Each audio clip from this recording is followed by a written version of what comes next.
Hello guys. Welcome to my YouTube channel web career में आज हम देखेंगे एचटीएमएल के बारे में, जिसमें हम बेसिक से लेकर एडवांस लेवल तक एचटीएमएल को समझेंगे।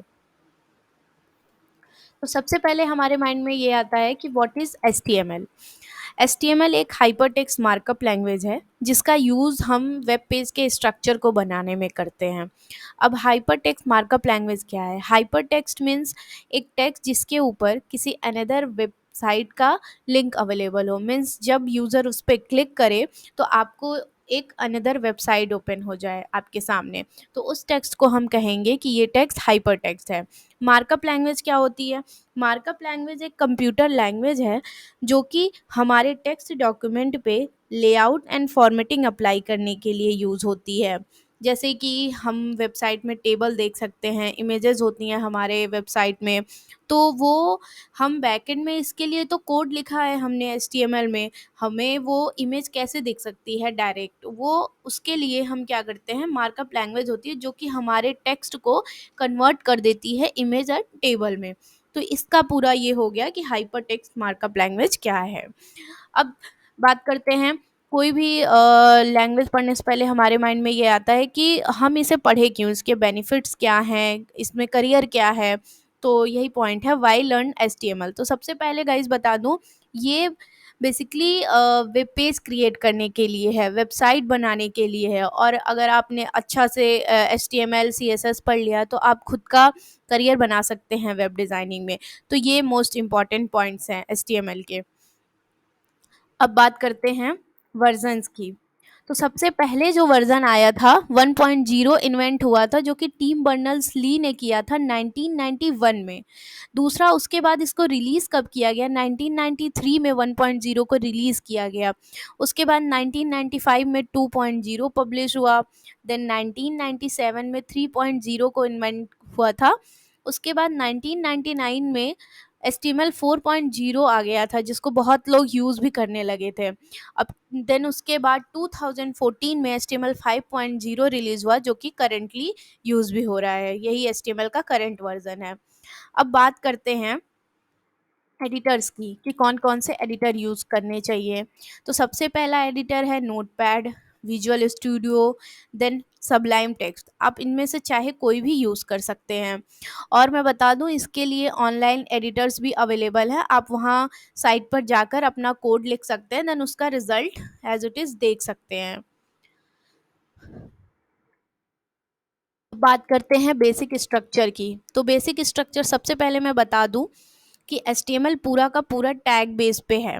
आने वाले नेक्स्ट वीडियोस में मैं इस पूरे टैग भी आपको बताऊंगी, एक एक टैग का एक्सप्लेनेशन भी दूंगी, कौन सा टैग किस लिए यूज़ करते हैं। अभी के लिए इसके बेसिक स्ट्रक्चर में सबसे पहला जो टैग है वो है डॉक टाइप एचटीएमएल टैग, जैसा कि आप देख सकते हैं हियर। ये डॉक टाइप एचटीएमएल टैग है। देन उसके बाद जो टैग आता है वो एचटीएमएल टैग आता है, ये एचटीएमएल एंड उसका क्लोजिंग टैग भी होता है एचटीएमएल। ये एचटीएमएल के नाम से ही टैग बना है एचटीएमएल। उसके बाद जो टैग आता है वो होता है बॉडी टैग। बॉडी टैग क्या करता है? बॉडी टैग में ही हम जो भी हमें कंटेंट दिखता है वेब पेज पे, वो हम बॉडी टैग के अंदर ही लिखते हैं। अब बात कर लेते हैं डॉक टाइप डिक्लेरेशन की कि डॉक टाइप करता क्या है। तो डॉक टाइप क्या करता है, जो भी हमारा डॉक्यूमेंट है, एचटीएमएल का जो डॉक्यूमेंट है वो हमारे ब्राउज़र को डिस्प्ले कराने में हेल्प करता है। मीन्स कि सारी चीज़ें, हमारी वेब पेज की जो भी कंटेंट हमने लिखा है वो हमें ईजिली करेक्ट वे में डिस्प्ले हो जाए, उसके लिए हम doc type declaration, doc type use करते हैं, डॉक टाइप टैग। और ये हमारे एचटीएमएल का करंट वर्जन भी बताता है डॉक टाइप टैग। दूसरा पॉइंट ये है इसमें कि डॉक टाइप को हम अपने पूरे एचटीएमएल फाइल में सबसे टॉप पर लिखते हैं। मीन्स कि सबसे पहली लाइन जो होगी वो डॉक टाइप एचटीएमएल ही लिखा होता है। उसके बाद क्या होता है, इसका एक और पॉइंट है कि डॉक टाइप क्या होता है, वो केस सेंसिटिव नहीं है। मीन्स जैसा आपको अभी यहाँ पे दिख रहा है, ऑल कैपिटल लेटर्स हैं तो वो ऑल कैपिटल ही रहेंगे। ये इसके मस्ट इम्पॉर्टेंट पॉइंट्स हैं। बात करते हैं एचटीएमएल एलिमेंट्स की। तो मैंने पहले ही बताया था कि एचटीएमएल पूरा का पूरा टैग बेस पे है, तो एलिमेंट भी, आप टैग को भी एलिमेंट कह सकते हैं। लेकिन इसका प्रॉपर सिंटैक्स क्या होगा, जैसे कि एक देखिए, ये पी टैग है, देन उसके अंदर कुछ टेक्स्ट है, देन पी टैग क्लोज है। तो इस पूरे सिंटैक्स को आप क्या कहेंगे कि ये एक HTML एलिमेंट है। एज इट इज ऐसे यहाँ है H1 है, देन उसके अंदर डमी टेक्स्ट है, देन H1 क्लोज है। तो ये सारे क्या हैं, ये हमारे HTML एलिमेंट्स हैं। अब HTML में बता दूं कुछ टैग ऐसे भी होते हैं जो कि सेल्फ क्लोजिंग होते हैं, मीन्स इनका ओपनिंग एंड क्लोजिंग दो बार नहीं होता, ये एक बार ओपन होते हैं देन लास्ट में ऐसे क्लोज हो जाते हैं। जैसा आप देख सकते हैं IMG टैग लिखा है मैंने, HR टैग है, BR टैग है, ऐसे बहुत सारे टैग हैं। तो इन सारे टैग को मतलब क्या कहेंगे हम, इसको कहेंगे वॉइड एलिमेंट, ये वॉइड एलिमेंट कहे जाते हैं। अभी आपको आगे मैं समझाऊंगी एक एक एग्जांपल करके। नेक्स्ट है HTML एट्रीब्यूट्स। एट्रीब्यूट्स क्या करता है गाइज, सपोज आपका एक पी टैग है, उसको पी टैग में आपने कोई टेक्स्ट दे दिया हेलो वर्ड, और पी टैग क्लोज कर दिया। अब आप चाहते हैं कि उस हेलो वर्ड का कलर रेड हो जाए, तो उसके लिए हमें उस पर CSS लगानी होगी। हम क्या करेंगे, उस पी टैग को क्लास देंगे, जैसे कि ये आप देख सकते हैं, class is equal to double quotes के अंदर पैराग्राफ। तो यहाँ पे क्लास इज इक्वल टू ये जो पैराग्राफ लिखा गया है वो क्या है, वो एक एट्रीब्यूट है। यहाँ देख सकते हैं आप, attributes usually come in name value pairs like name is equal to value. So as it is मैंने यहाँ किया है एग्जाम्पल के लिए। यहाँ पे क्लास क्या है, एट्रीब्यूट का नाम है, और जो पैराग्राफ है वो एट्रीब्यूट की वैल्यू है।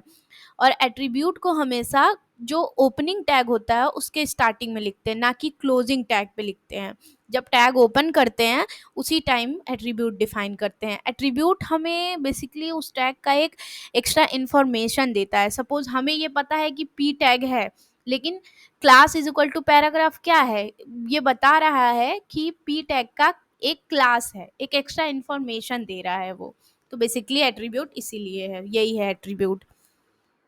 नेक्स्ट आते हैं, देखते हैं HTML headings and paragraph. Headings क्या है, हेडिंग्स गाइज HTML में 6 टाइप की होती हैं, H1 से लेके H6 तक।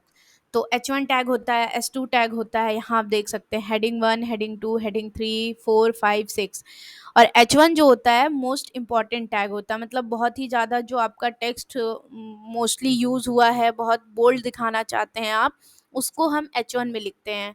और जो H1 होता है वो पूरे जो हमारा एक वेब पेज बनता है उसमें H1 सिर्फ एक ही बार लिखा जाता है। ये बेसिकली SEO में काम आता है, इसको एक ही बार लिखा जाता है H1 को। और जो सारे टैग हैं H2, H3, H6 तक जो भी हैं उनको आप कई बार रिपीट कर सकते हैं, सब हेडिंग्स के लिए यूज़ कर सकते हैं आप इसको। तो ये है, अभी हम लोग स्टेप बाय स्टेप इसको समझेंगे एग्जाम्पल के थ्रू। अब पैराग्राफ क्या है, पैराग्राफ बेसिकली एक नॉर्मल से, जैसे आपको टेक्स्ट लिखना है हेलो वर्ड या 3-4 लाइन का टेक्स्ट है, तो उसके लिए हम पी टैग यूज़ करते हैं। जैसा कि इसका नाम भी है एक पैराग्राफ, पी फॉर पैराग्राफ ऐसे हम समझ सकते हैं। तो पैराग्राफ तो समझ ही रहे हैं, एक पूरा कई लाइन की टेक्स्ट हो या जो भी सिंपल सा वर्ड हो, तो उसके लिए हम पी टैग यूज़ करते हैं। अभी तक ये सब जितना भी हम लोगों ने पढ़ा है, आने वाले नेक्स्ट वीडियो में हम देखेंगे एक हेलो वर्ड का एग्जाम्पल करके, और जितना भी आपने पढ़ा है वो क्लियर करा दूंगी मैं आने वाले वीडियो में।